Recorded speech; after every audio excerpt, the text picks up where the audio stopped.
जिंदगी।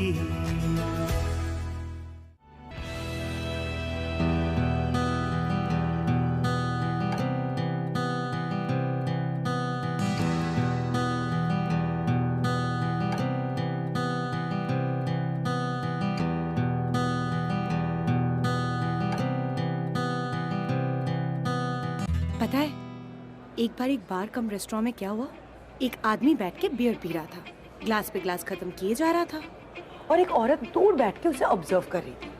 जब औरत से रहा नहीं गया, वो उठ के उसके पास आई, आके पूछा, भाई साहब आप दिन का कितना पीते हो? आदमी ने बोला 3 बॉटल। औरत ने पूछा, एक बियर कितने की होती है? 150। एग्जैक्टली, तो 3 into 150 450। एग्जैक्टली। तो आप दिन का 450 रुपए बियर पी के वेस्ट कर देते। औरत ने आदमी से पूछा, आप कितने सालों से पीते हो? आदमी ने इनोसेंटली जवाब दिया कि यही कुछ 20-22 साल से। औरत अपनी बड़ी बड़ी आंखें गोल घुमा के आदमी से बोला, आप 20-22 साल से दिन के 450 रुपए का बियर पीते हो? मतलब 20 into 365 into 450, मतलब इतने पैसे आपने बियर पे वेस्ट कर दिया। सोचो, यही पैसे अगर आप बैंक पे रखकर एफडी करते, वो पैसे जमा करते, तो आपके घर के बाहर क्या खड़ी होती पता है? क्या? मर्सिडीज। आदमी तो 5 सेकंड के लिए सोच में पड़ गया। फिर सडनली उस आदमी ने उस औरत से पूछा, आप बियर पीती है क्या बहन? औरत ने बोला, नहीं नहीं नहीं नहीं, मैं तो छूती भी नहीं हूँ। तो आदमी ने एकदम से पूछा, तो आपके घर के बाहर खड़ी है क्या मर्सिडीज? अरे ये साबिया, क्या रे तू इधर बैठ के सबको क्या कहानी सुना रही है क्या? हाँ, अरे शिफ्ट का टाइम हो गया ना, तो उधर डांस करने का तेरे को, उधर कस्टमर वेट करता।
Important time of our lives.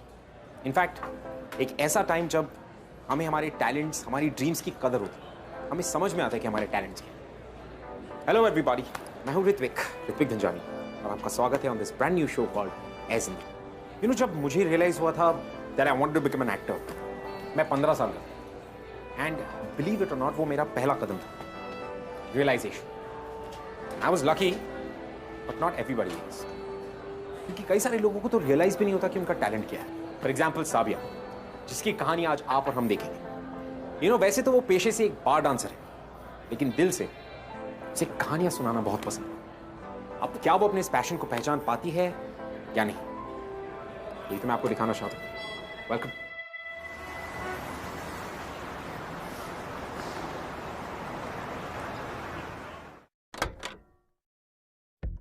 अम्मी, अम्मी, अम्मी आप ठीक तो हो ना? बुखार से तप रही हो। बैठ जाओ।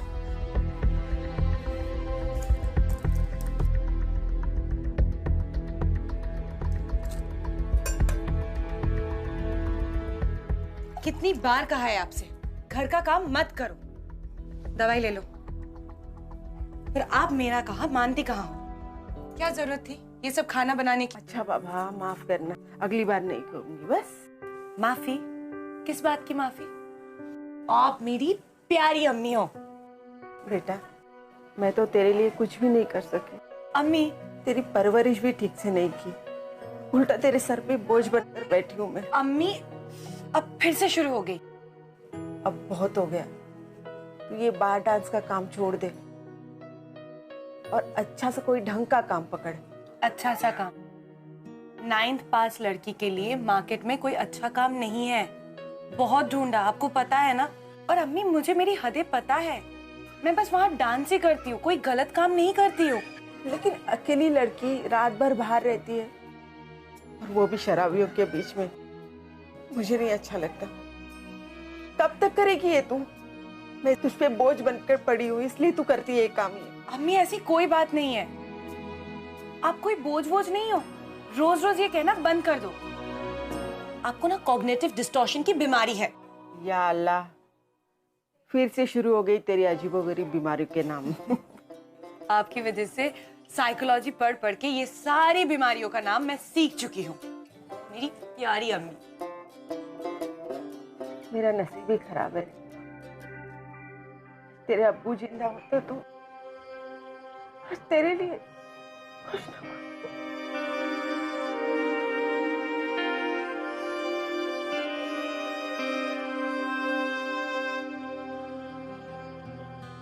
ये सब छोड़ो, एक कहानी सुनाऊं मैं। दूर पहाड़ियों में एक स्कूल था।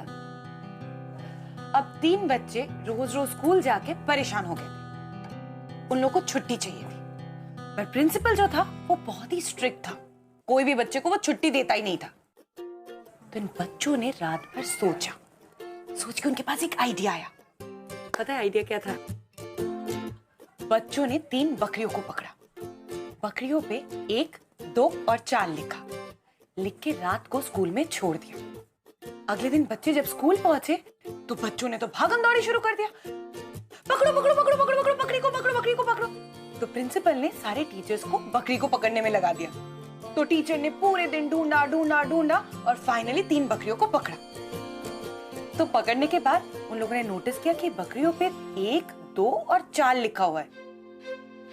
3 नंबर बकरी किधर गई? मिसिंग है। प्रिंसिपल ने बोला, अरे वापस से ढूंढो, 3 नंबर किधर गई? टीचर लोग ढूंढते रह गए, दिन भर ढूंढते रह गए और 3 नंबर मिसिंग ही रह गई। कैसी लगी स्टोरी? अम्मी, ऐसे ही पता है, हम दोनों के पास 1 नंबर, 2 नंबर, 4 नंबर सब कुछ है, बस 3 नंबर मिसिंग है। उस 3 नंबर के पीछे अगर हम पागल होते रहेंगे और उसे ढूंढते रहेंगे तो जिंदगी भर हमें सिर्फ कमियां दिखती रहेगी कि हमारी लाइफ में क्या क्या कमियां हैं। पर हमारी लाइफ में 1, 2 और 4 तो है ना, फिर हम 3 नंबर को क्यों ढूंढे? अल्लाह ने मुझे इतनी कीमती चीज उम्मीद दी है और अम्मी के पास इतनी इंटेलिजेंट, स्मार्ट और सुंदर लड़की दी है। अपने मुंह मियां मिट्ठू।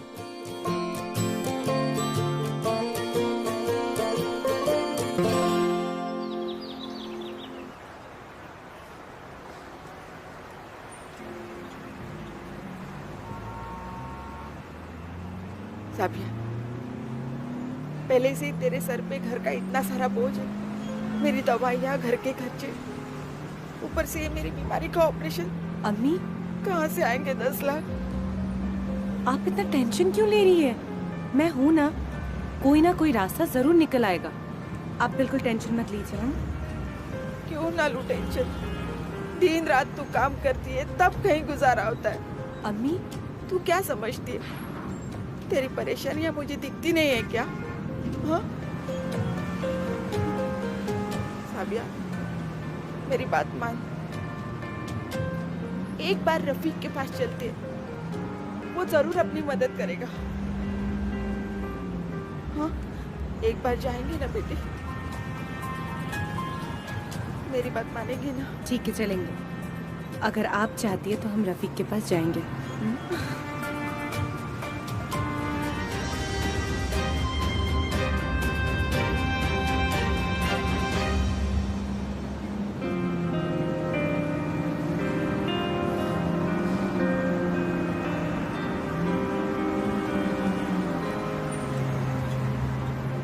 भैया आप आगे से राइट लेना।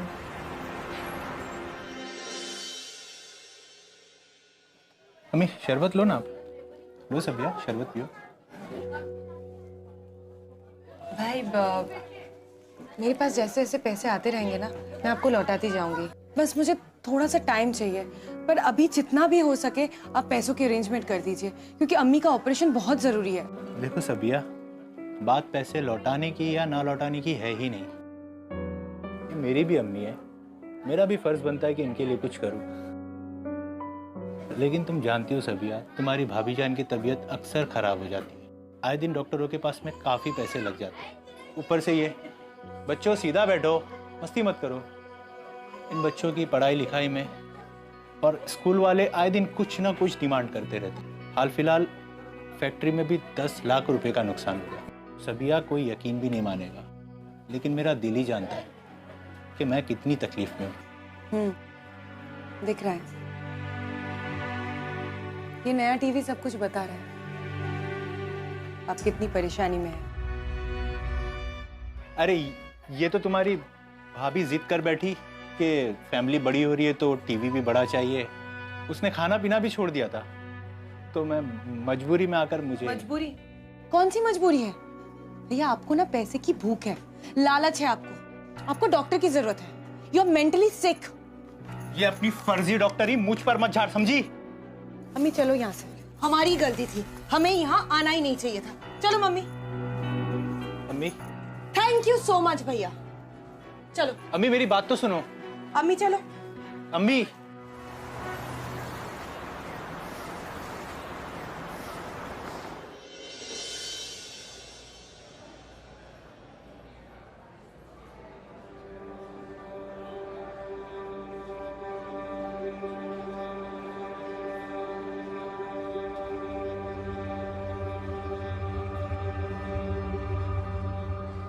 सलाम भाई। हाँ सलाम, वनक्कम वनक्कम। सबिया, इनसे मिलो, ये जिमी। हेलो। उस दिन आपने स्टोरी बोली थी ना, इट वाज अमेजिंग, मतलब बस फैबुलस। वो तो ऐसे ही। सबिया, ये एक बहुत बड़ा राइटर अपनी कहानी पे ये रिसर्च करने को इधर को आया। भाई मुझे आपसे कुछ जरूरी बात करनी है। हाँ बोलो ना साबिया, बोलो क्या बात। वो अना मैं आता हूँ। बैठ, तू बैठ। हाँ बोल, क्या बात। भाई अम्मी की तबीयत बहुत खराब है, मुझे 10 लाख रुपए की जरूरत है। हाँ मैं जानती हूँ 10 लाख रुपए बहुत ज्यादा है, पर जितना भी आप अरेंज कर सकते हो, अम्मी का ऑपरेशन कराना है। साबिया, तेरे को मेरा डील मालूम है? मैं तुम लोगों से काम कराता, फिर बाद में तुम लोगों को पैसा देता, बराबर। अब ये उधार का पैसा देना फिर वापस मांगना, ये बार बार का मच मच मेरे को नहीं जमता। अभी लास्ट टाइम क्या बोला तूने? मेरे अम्मी का तबीयत बहुत खराब, उसके इलाज के लिए पैसा चाहिए, मैं दिया ना तेरे को। हाँ, वो मैं अपने सेठ से झूठ बोल के तेरे को पैसा दिया कि बरोबर, पर वो पैसा अभी तक मिला नहीं। काहे को? धीरे धीरे आपके पैसे वापस कर रही हूँ ना, और हर पेमेंट मैंने आपको टाइम पे किया। बस वो लास्ट टाइम मेरा पेमेंट थोड़ा डिले हो गया था। और साबिया ऐसी लड़की नहीं है जो पैसे मान लेगी। मेरे को मालूम साबिया, सब लड़की में तू बेस्ट गर्ल, मैं सबको बोलता ऐसा। पर अब वो पुराना पैसा वापस नहीं आया तो नया पैसा मैं कैसा दे सकता? पर अन्ना मैं सॉरी साबिया, सॉरी, मैं कुछ नहीं कर सकता। हाँ तो हाँ नहीं मानना, मैं नहीं दे सकता तेरे को पैसे।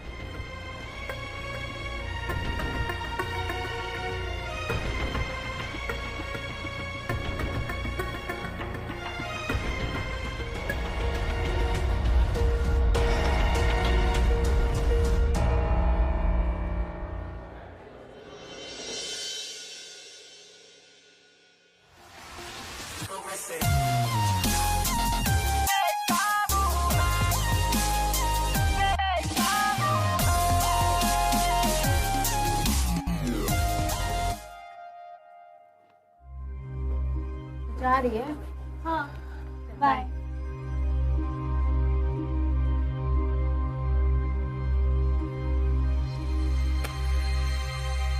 क्या हुआ साबिया, इतने परेशान क्यों लग रही है?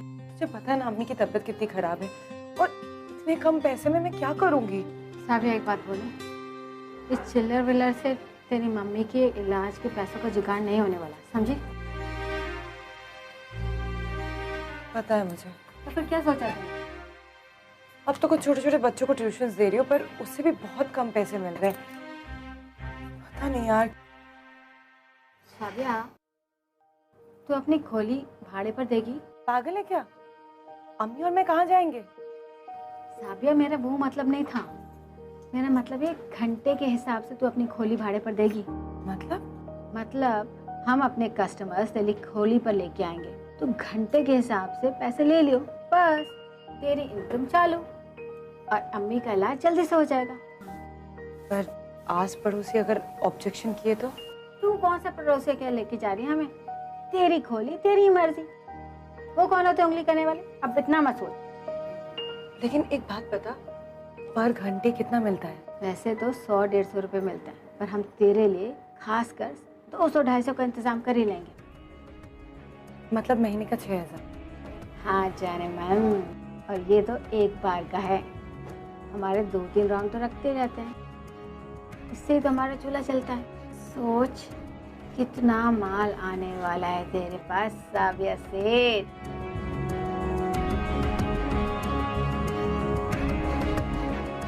तो घंटे के हिसाब से पैसे ले लियो, बस तेरी इनकम चालू और अम्मी का इलाज जल्दी से हो जाएगा।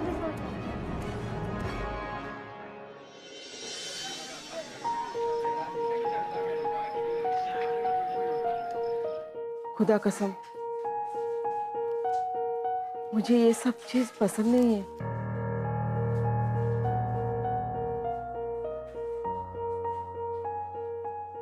अम्मी हम कुछ गलत नहीं कर रहे, सब ठीक होगा। लोग क्या कहेंगे? अगर रिश्तेदारों को पता चला तो बच्ची कुछ इज्जत भी चली जाएगी बेटा। किन लोगों की बात कर रही हो? जब मैं मदद मांगने गई थी तो ये लोग, ये रिश्तेदार कहाँ थे? और हम कुछ गलत नहीं कर रहे। मैं देखती हूँ।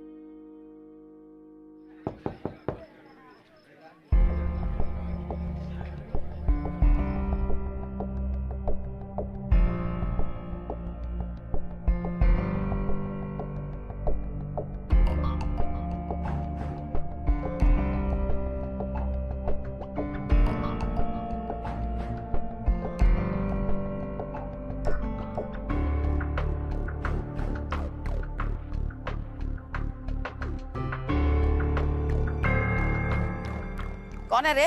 वो तो हमारे कौन? कौन? वो जो अंदर गए। आपको क्या मतलब? वो ऐसी बातें करेगी? मेरे अड़ोस पड़ोस में गंदे काम हो और मैं कुछ ना पूछूं?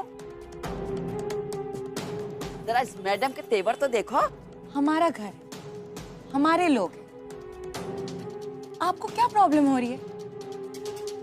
आप अपनी चोंच आपके घर के अंदर तक रखिए। देखो साबिया, मेरे अड़ोस पड़ोस में अगर गंदगी फैलाएगी ना तो तू जहन्नुम जाएगी, जहन्नुम।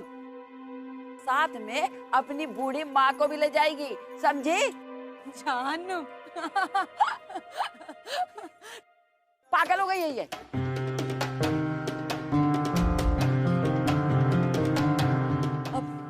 पंक्तिया इधर आ।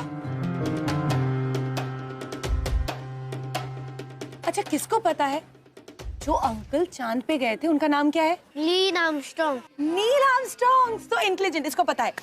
अब पता है, नील आर्मस्ट्रॉन्ग अंकल चांद पे गए पर ना उन्होंने जन्नत देखी ना जहन्नुम। बैठ बैठ तू बैठ। अब मैं तुम्हें जन्नत की कहानी सुनाती हूँ। किसी ने कश्मीर की वादियाँ देखकर कहा कि अगर कहीं जन्नत है तो यही है, यही है, यही है। अरे ये हम सबको एड़ा बना रही है, एड़ा है? दिमाग की दही कर रखी है। इसका ऊपर का हिस्सा पूरा खाली है। चलो सब लोग, चलो चलो चलो चलो चलो।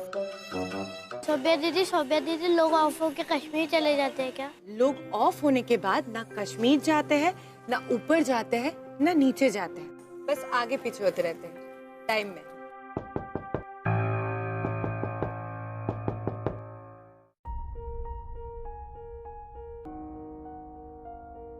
बच्चे तुम लोग कोई भूत से डरते हो क्या? बिल्कुल नहीं डरते हो?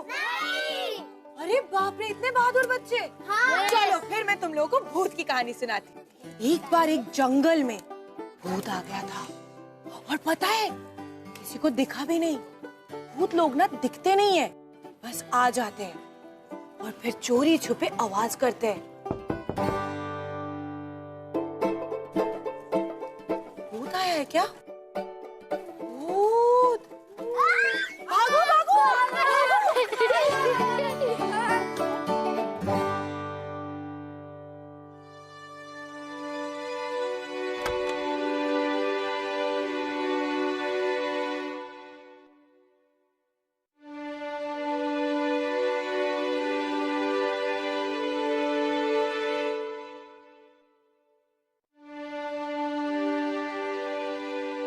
Thank you.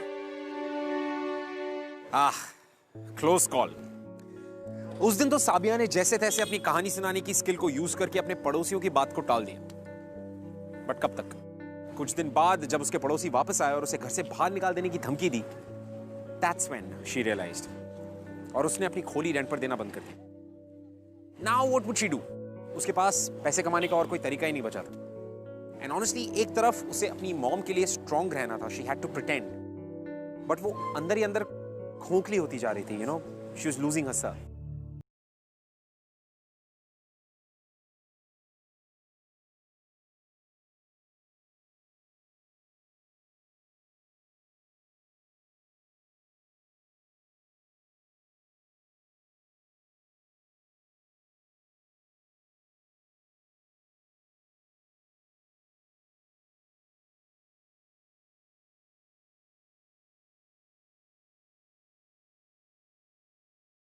भाई अम्मी की तबीयत बहुत खराब है, मुझे 10 लाख रुपए की जरूरत है। सॉरी साबिया, मैं कुछ नहीं कर सकता। जो भेजी थी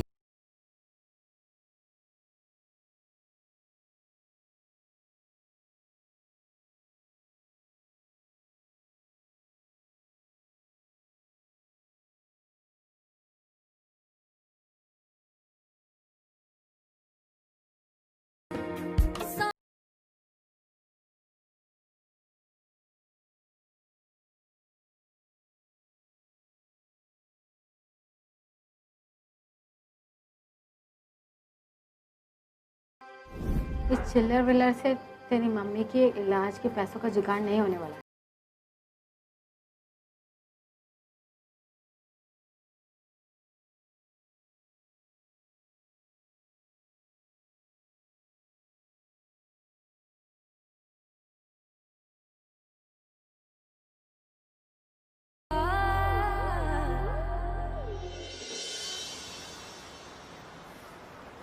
साबिया, साबिया सुन, मेरी बात सुन। तो कोई जरूरत नहीं तुझे ये सब करने की। तुझे इस कीचड़ में घुसने की कोई जरूरत नहीं। आयशा प्लीज मुझे मत रोक, मैंने डिसाइड कर लिया। देख, हम चलते हैं यहाँ से, सोच लेंगे कुछ ना कुछ। प्लीज चल। मेरे पास और कोई ऑप्शन नहीं है और मेरे लिए मेरी अम्मी से ज्यादा इम्पोर्टेंट कुछ नहीं है। साबिया सुन, साबिया। भाई साबिया, तो इधर कैसा? ये आज तेरा छुट्टी ना? वो भाई वो मैं तेरे को ऑलरेडी बोला ना। हाँ,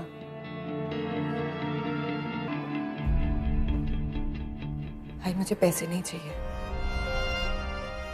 कस्टमर चाहिए।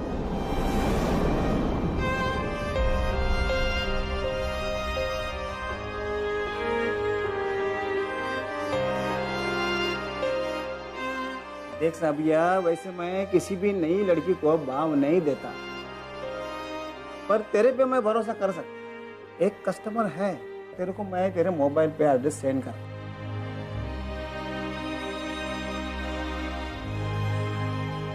साबिया, मैं क्या बोलता, तू एक बार अच्छी तरह से सोच। ये ऐसा काम करने को तू ready?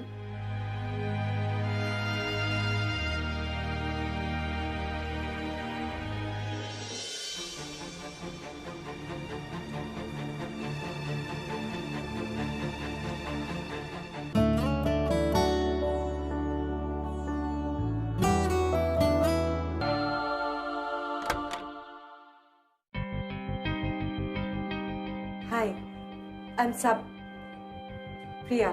Come. Looking gorgeous. Thank you. कोई दिक्कत तो नहीं हुई आने में? नहीं. Be comfortable. आइए. You like to have drink? नहीं, मैं पीती नहीं हूँ.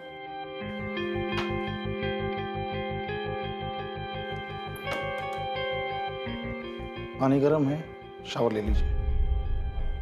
शावर मैं नहा कर आई. शावर ले लो. ओके.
हाँ साबिया बोल। आयशा, मुझे लगता है उस आदमी में कुछ प्रॉब्लम है. उसे ओसीडी का प्रॉब्लम है. मतलब उनके घर में सब कुछ ऑर्डर में है. वो मुझे शावर लेने बोल रहा है. काले जूते, सफेद कपड़े और तो और. तो प्रॉब्लम क्या है, ले लेना. हाँ, पर क्या साबिया, तू जिस बीमारी का इलाज करने गई है उसी पर फोकस कर. ये फालतू की डॉक्टरी मत चाट. अच्छा सुन, उसे बोल दे कि तू घंटे के हिसाब से चार्ज करती है. फिर जो वो बोले बिना टेंशन के कर दे, समझी? तेरा तो मीटर डाउन है, तुझे क्या लेना देना. हाँ ओके बाय.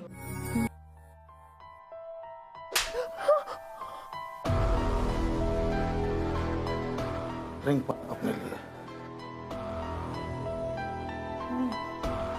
मैं नहीं पीती हूँ. बनाती है कि एक और दिन?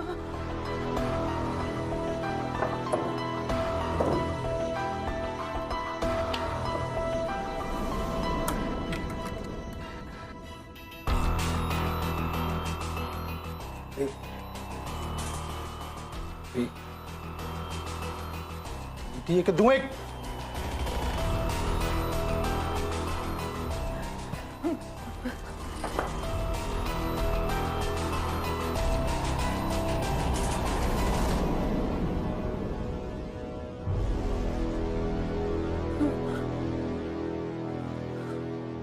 प्लीज प्लीज मुझे मत मारिए. अब जो कहेंगे मैं करूंगी. अब क्या क्या हाथ जोड़ती हूँ प्लीज.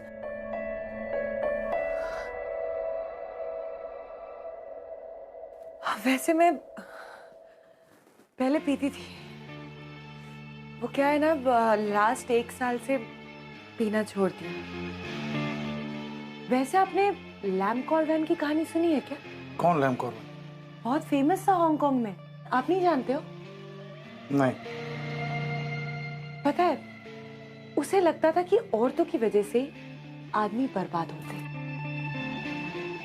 इसीलिए वो औरतों को मारता था, टॉर्चर करता था, बहुत तड़पाता था.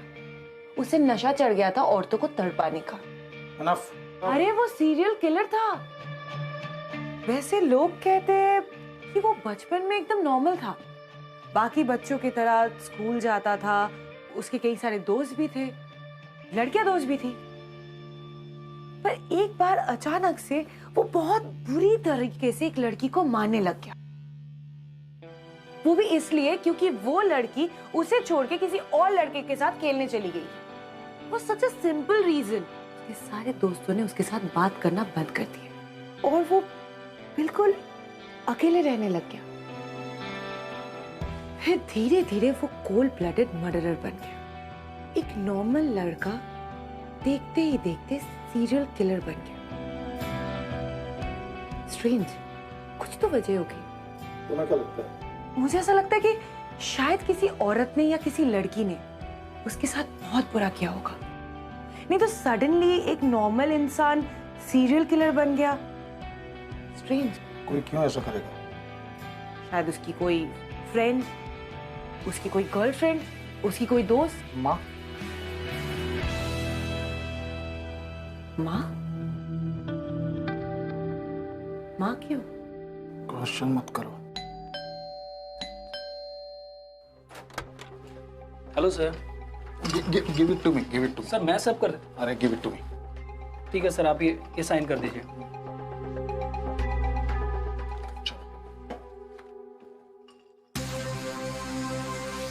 गो गो। भैया भैया भैया भैया, ये कप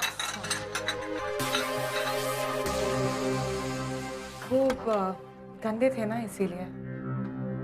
ओके।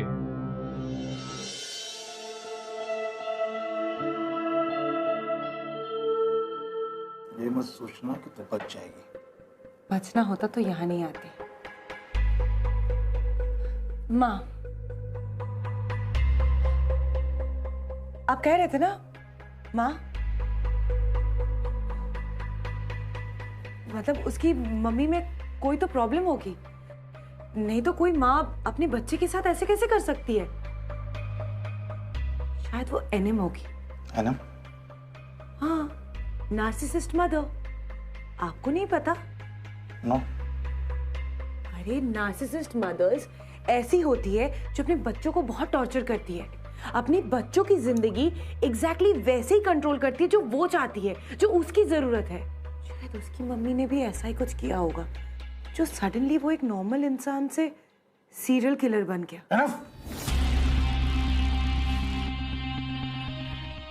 लैम कॉर्बिन, आपको पता है अपनी सारी लड़कियों को कैसे मारता था? कैसे? उसका एक यूनिक ही तरीका था। क्या?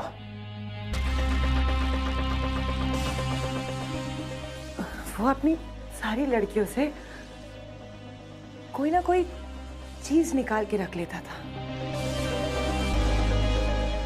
एज इन उसने जिसको लास्ट मारा था, उसका पता है उसने क्या लिया?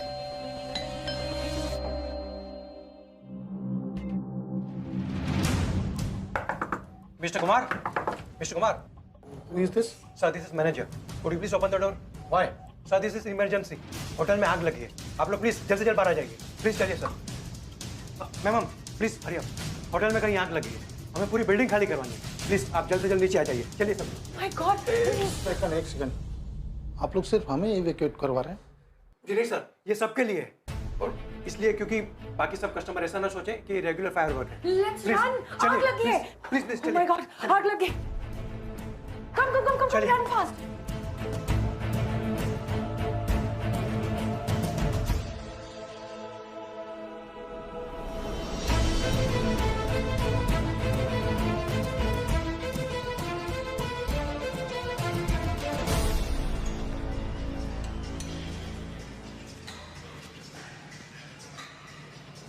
तो साबिया, कैसे किया आपने ये सब?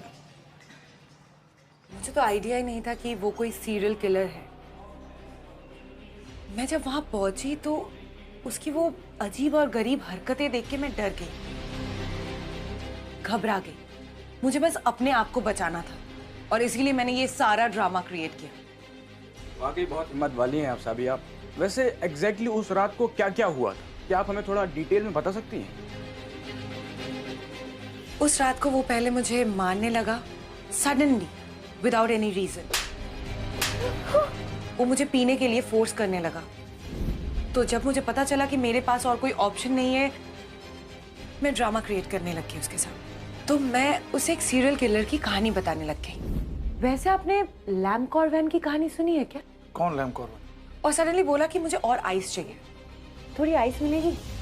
उसने रिसेप्शन में फोन किया तो एक वेटर कुछ और आइस लेकर आया। जैसे ही वो गया वहां से वेटर के पास आइस लेने,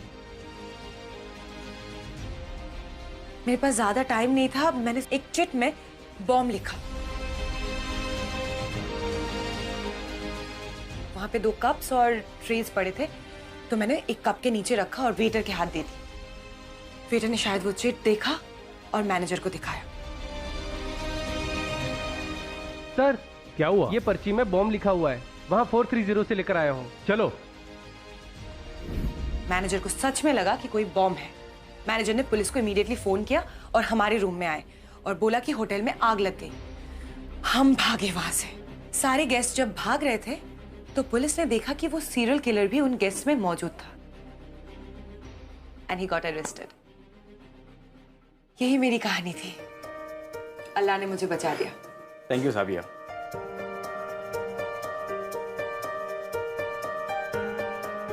हेलो, हाँ राजा सर, जिमी बोल रहा हूँ। सर आप अपनी नेक्स्ट फिल्म के लिए एक स्टोरी डेवलपर को सर्च करे थे ना?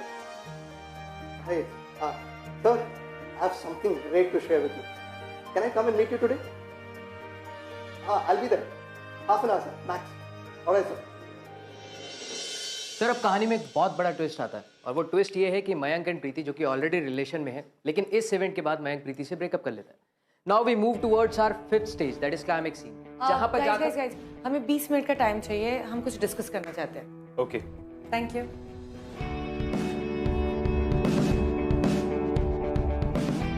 सर, आप डायरेक्टर हो तो फाइनल डिसीजन आप ही का होगा। साबिया, हमारे स्टूडियो में किस स्टोरी पर फिल्म बनेगी और किस पर नहीं, ये तुम डिसाइड करती हो।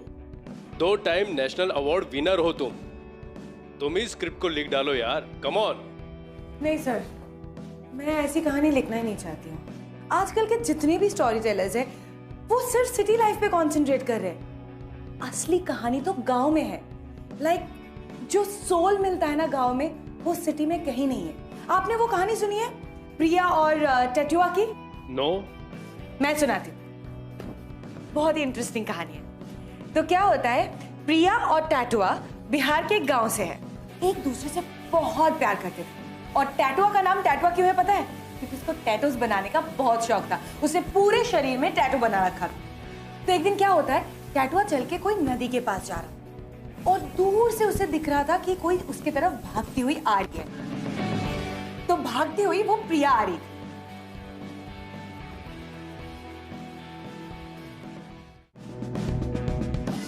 सो फाइनली साबिया ने अपने सपनों को रियलाइज किया, अपने पैशन को रियलाइज किया और उसके टैलेंट की बदौलत आज वो अपनी जिंदगी के उस मकाम पर है जहां पर उसे हमेशा से होना चाहिए। यू नो, उसकी जिंदगी में बहुत सारी मुश्किलें आई, a lot of difficulties, but she never gave up. And that's what life is all about. You know, जब तक आप अपने सपनों को पहचानेंगे नहीं, आप अपने सपनों की तरफ एक कदम आगे नहीं बढ़ाएंगे, तो आपके सपने आपको उनकी तरफ एक कदम कैसे खींचेंगे? Isn't that unfair? Right? So on that thought, this is Ritvik Dhanjani signing off and saying, "Ae Zindagi." Thank you so much for being so beautiful. It is beautiful, isn't it? कभी